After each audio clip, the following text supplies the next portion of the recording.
जय माता दी। आप सभी का हमारे YouTube चैनल पर हार्दिक स्वागत है और आप सभी भाई बहनों को धनतेरस की हार्दिक बधाई। कहते हैं कि हमारे देश में धनतेरस को बहुत ही श्रद्धा के साथ मनाया जाता है। इस शुभ दिन तक लोग अपने घरों की सफाई करते हैं, इसे जगमग रोशनी से सराबोर कर देते हैं। धनतेरस पर माता लक्ष्मी, गणेश जी, कुबेर देवता और धनवंतरी जी की पूजा की जाती है। इस दिन की जाने वाली पूजा विधिवत पूजा के लिए प्रदोष काल को अति शुभ माना जाता है। धनतेरस का त्यौहार इस साल 2022 में 23 अक्टूबर दिन रविवार को है। दिवाली से एक दिन पहले ही धनतेरस का पर्व मनाया जाता है। इस दिन घर में पूजा कर माता लक्ष्मी जी के आगमन की प्रार्थना की जाती है। धनतेरस की पूजा का शुभ मुहूर्त का समय 23 अक्टूबर की शाम को 5:44 से शुरू होकर 6:05 तक होगा। पूजा करने का सिर्फ समय 21 मिनट का होगा। यम दीप जलाने का समय रविवार 23 अक्टूबर 2022 को है। आप उसी दिन यम दीप जला सकते हैं। धनतेरस खरीदारी का शुभ मुहूर्त सुबह से शाम तक है। आप इसके बीच में चाहे जब भी धनतेरस की खरीदारी कर सकते हैं। इस दिन धनवंतरी देव की पूजा का शुभ मुहूर्त 23 अक्टूबर 2022 को 5:44 से शुरू होकर 6:05 तक है। धनतेरस पूजा का मंत्र होगा ओम श्री ओम ह्रीं श्री ओम ह्रीं श्री क्ली विंतेश्वराय नमः। आप इसी पूजा मंत्र के साथ धनतेरस की पूजा भी कर सकते हैं। इस दिन आप शाम को एक चौकी पर लाल रंग का कपड़ा बिछा दें, इस पर गंगा जल के छींटे मारकर इसे पवित्र करें। फिर आप इस पर माता लक्ष्मी और भगवान कुबेर की फोटो रखकर देसी घी का दीपक, धूप और अगरबत्ती जलाएं। इसके बाद फोटो पर लाल फूलों की माला चढ़ाएं। फिर आप कुमकुम का तिलक भी लगाएं। धनतेरस के दिन खरीदी गई वस्तु को चौकी पर रखें। माता लक्ष्मी और भगवान कुबेर को प्रणाम कर उनका ध्यान करें। धनतेरस पर शाम के वक्त शुभ मुहूर्त में उत्तर की ओर कुबेर और धनवंतरी की स्थापना करें। इसी के साथ माँ लक्ष्मी एवं गणेश जी की प्रतिमा और उसकी तस्वीर स्थापित करनी चाहिए। अब दीप प्रज्वलित करें और विधिवत पूजा अर्चना आरंभ करें। तिलक करने के बाद पुष्प, फल इन सब चीज़ों को अर्पित करें और कुबेर देवता को सफ़ेद मिष्ठान और धनवंतरी देव को पीले मिष्ठान का भोग लगाएं। पूजा के दौरान ओम ह्रीं कुबेराय नमः इस मंत्र का जाप अवश्य करते रहें। भगवान धनवंतरी को प्रसन्न करने के लिए इस दिन धनवंतरी स्तोत्र का पाठ अवश्य ही करना चाहिए। माता लक्ष्मी को धन की देवी कहा जाता है। कहते हैं कि इस दिन माता लक्ष्मी की ही पूजा की जाती है। लक्ष्मी जी की कृपा से आपके परिवार में हमेशा सुख, समृद्धि और धन धान्य से आप परिपूर्ण रहते हैं। इनके आशीर्वाद से आपके जीवन में कष्ट और परेशानियां नहीं आती हैं। धनतेरस के दिन जो भी भक्त माता लक्ष्मी की सच्चे मन से पूजा करता है उसे उनकी विशेष कृपा प्राप्त होती है। इस दिन मृत्युदेव यमराज जी के लिए जो दीपक जलाया जाता है उसे ले जाकर अपने घर के दक्षिण दिशा में रखना चाहिए। इस दीपक को जलाकर घर के भीतर कभी नहीं रखते हैं, इसलिए इसे घर के बाहर दहलीज पर ही रखा जाता है। अगले दिन कलश का जल तुलसी को अर्पित किया जाता है। धनतेरस पर यह सरल पूजा विधि की गई आपके धनतेरस के अनुष्ठान को सफल बनाती है। साथ ही धनतेरस की पूजा के बाद धनतेरस की कथा का अवश्य श्रवण करें, जिससे माता लक्ष्मी आपके घर में स्थिर रूप से निवास करेंगी। चलिए सुनते हैं धनतेरस व्रत कथा। कहते हैं कि एक बार भगवान विष्णु जी अपनी पत्नी माता लक्ष्मी जी के साथ क्षीर सागर से पृथ्वी लोक पर घूमने आई। यहाँ आने के बाद भगवान विष्णु जी बोले, हे देवी, मैं किसी काम से दक्षिण दिशा की ओर जा रहा हूँ। जब तक मैं वापस न आ जाऊँ तुम यहाँ पर ठहरना। यह कहकर विष्णु जी वहाँ से दक्षिण दिशा की ओर चल दिए, किंतु माता लक्ष्मी भी उनके पीछे चल दी। कुछ दूर जाने के बाद उन्हें एक गन्ने का खेत दिखाई दिया। उस गन्ने के खेत में से माता लक्ष्मी ने एक गन्ना तोड़ा और उसे चूसने लगी। जब भगवान विष्णु जी ने माता को गन्ना चूसते हुए देखा तो बहुत क्रोधित हुए और माता को श्राप देते हुए कहा कि तुम जिस किसान के खेत में से गन्ना तोड़ के चूस रही हो उसका भार उतारने के लिए तुम्हें उस किसान के घर 12 वर्ष तक उसकी सेवा करनी होगी, जिसके पश्चात आप क्षीर सागर में प्रवेश कर सकेंगी। यह कहकर भगवान विष्णु जी अपने धाम क्षीर सागर को चले गए। जिसके बाद माता लक्ष्मी ने मिले हुए श्राप के अनुसार उस किसान के घर में 12 वर्षों तक सेवा की। इन 12 वर्षों में वह किसान धन्य और धान्य से भी पूर्ण हो गया। 12 वर्ष के पश्चात भगवान विष्णु जी माता लक्ष्मी को लेने आए, किंतु उस किसान ने उसे जाने से रोक दिया। तब विष्णु जी ने उस किसान से बोला कि तुम अपने परिवार के साथ गंगा स्नान करके आओ और मैं तुम्हें ये कौड़ियाँ देता हूँ, इन सभी को गंगा माता को समर्पित कर देना। जब तक तुम लौटकर नहीं आ जाओगे हम यहाँ से कहीं नहीं जाएंगे।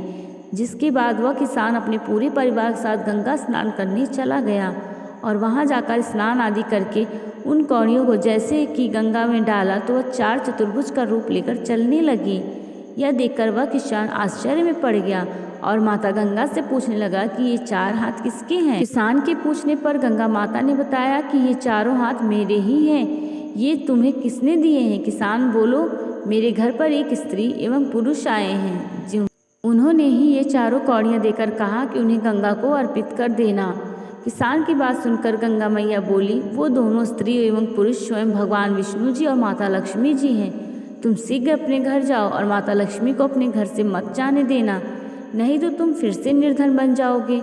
किसान अपने घर आया और माता लक्ष्मी जी के दोनों पैरों को पकड़कर बैठ गया और कहा कि माता, मैं आपको कहीं नहीं जाने दूंगा। तब भगवान ने उसे समझाया कि यह तो मेरे श्राप के कारण 12 वर्षों तक तुम्हारे घर में निवास कर रही थी और अब इनके 12 वर्ष पूरे हो गए हैं, अब इन्हें जाने की आज्ञा दे दें। और फिर ये तो चंचल है, इन्हें बड़े बड़े भी नहीं रोक पाए, तो तुम व्यर्थ हट मत करो। माता लक्ष्मी जी ने कहा, हे किसान, यदि तुम मुझे रोकना चाहते हो तो कल धनतेरस है। यदि तुम उस दिन अपने घर को स्वच्छ करके रात्रि के समय घी का दीपक जलाकर मेरे सामने रखोगे और बड़ी ही निष्ठा के भाव से मेरी पूजा अर्चना करोगे तो मैं पुनः तुम्हारे पास आ जाऊंगी, किंतु मैं तुम्हें दिखाई नहीं दूंगी, केवल अदृश्य ही रहूंगी। जिसके बाद किसान ने लक्ष्मी जी की बात मान ली और माता को पूर्ण रूप से विदाई कर दी। जिसके बाद धनतेरस आई और उस किसान ने ऐसा ही किया जैसा कि माता ने बताया था। जिसके बाद उस किसान का घर धन दौलत से पूर्ण तरीके से भर गया और वह अपने परिवार के साथ आनंद पूर्वक जीवन व्यतीत करने लगा। यदि आप उस किसान की तरह माता लक्ष्मी जी की पूजा धनतेरस वाले दिन पूर्ण विधिवत रूप से करेंगे तो आपका भी संपूर्ण जीवन माता लक्ष्मी धन दौलत से भर देंगी। हिंदू पंचांग के अनुसार कार्तिक मास की त्रयोदशी तिथि 22 अक्टूबर को शाम 6:03 से शुरू होकर 23 अक्टूबर को शाम 6:04 तक रहेगी।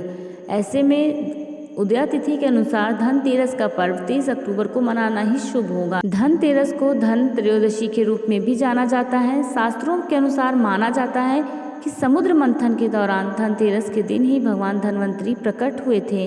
दीप उत्सव के प्रथम दिन यानी कि धनतेरस पर पूज्य गणेश जी के साथ ही धनाधिपति कुबेर और देवी लक्ष्मी की पूजा का भी विधान है। इसके साथ ही धनतेरस पर संपदा, आरोग्य एवं ऐश्वर्य के लिए इन वस्तुओं का क्रय किया जाता है। वहीं कुछ चीज़ें ऐसी हैं जिनको आज के दिन खरीदारी से बचना भी चाहिए। धनतेरस पर नई चीज़ें खरीदने का कारण ऐसा माना जाता है कि इससे धन कई गुना बढ़ जाता है और सौभाग्य आता है। इसलिए इस दिन चीज़ों को बेचने से बचें, खासकर ऐसी चीज़ें जिनसे आप भावनात्मक रूप से जुड़ी हो। धनतेरस पूजा विधियों में से एक इस दिन अच्छा एवं मनभावन भोजन कराना है। कुछ परिवार बहुत मसालेदार या बहुत ही अधिक तैलीय भोजन नहीं करना पसंद करते, प्याज और लहसुन से दूर रहते हैं। यह भी सलाह दी जाती है कि इस दिन शराब और तंबाकू उत्पादकों से भी दूर रहा जाए।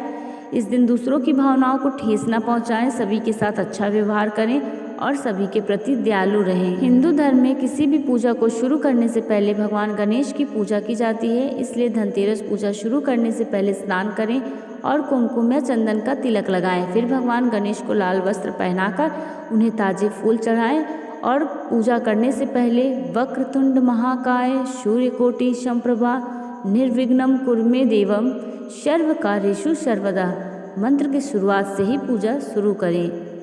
धनतेरस के पीछे एक दिलचस्प कहानी और भी है, जिसके कारण लोग इस दिन भगवान यमराज की भी पूजा करते हैं। लोकप्रिय पौराणिक कथाओं के अनुसार एक राजा के पुत्र की कुंडली में लिखा था कि उसकी शादी के चौथे दिन उसे सांप काट लेगा और उसकी मृत्यु हो जाएगी। हालांकि जब चौथा दिन आया तो उसकी पत्नी ने इससे बचने के लिए उसे जगाए रखने का उपाय निकाला। उसे जगाए रखने के लिए पत्नी ने कई कहानियाँ सुनाई और सांप को लुभाने के लिए उसने प्रवेश द्वार पर गहने और सिक्के रखे। ऐसा माना जाता है कि मृत्यु के देवता सांप के रूप में आए थे। गहनों और सिक्कों से वे विचलित हो गए। मृत्यु के देवता भी पत्नियों की कहानियों से प्रभावित हुए और इस तरह उन्होंने उसके पति के जीवन को बचा लिया। एक अन्य प्रसिद्ध कहानी भगवान धन्वंतरी भगवान विष्णु के अवतार और देवताओं के चिकित्सक की है। इस कहानी के अनुसार जब असुरों और देवों ने अमृत के लिए समुद्र मंथन किया तो धन्वंतरी धनतेरस पर अमृत का एक जाल लेकर प्रकट हुए। कहते हैं कि अगर आप भी विधि विधान के साथ माता लक्ष्मी, गणेश भगवान, कुबेर महाराज और भगवान धन्वंतरी की पूजा पूरे श्रद्धा और भावपूर्वक करते हैं तो संपूर्ण जीवन माता लक्ष्मी आपको धन दौलत से परिपूर्ण रखती है। इसलिए पूजा पाठ को हमेशा विधि विधान के साथ ही करना चाहिए। हमारे द्वारा दी गई जानकारी अगर आपको अच्छी लगे तो हमारे चैनल को लाइक, शेयर, सब्सक्राइब करें और हमें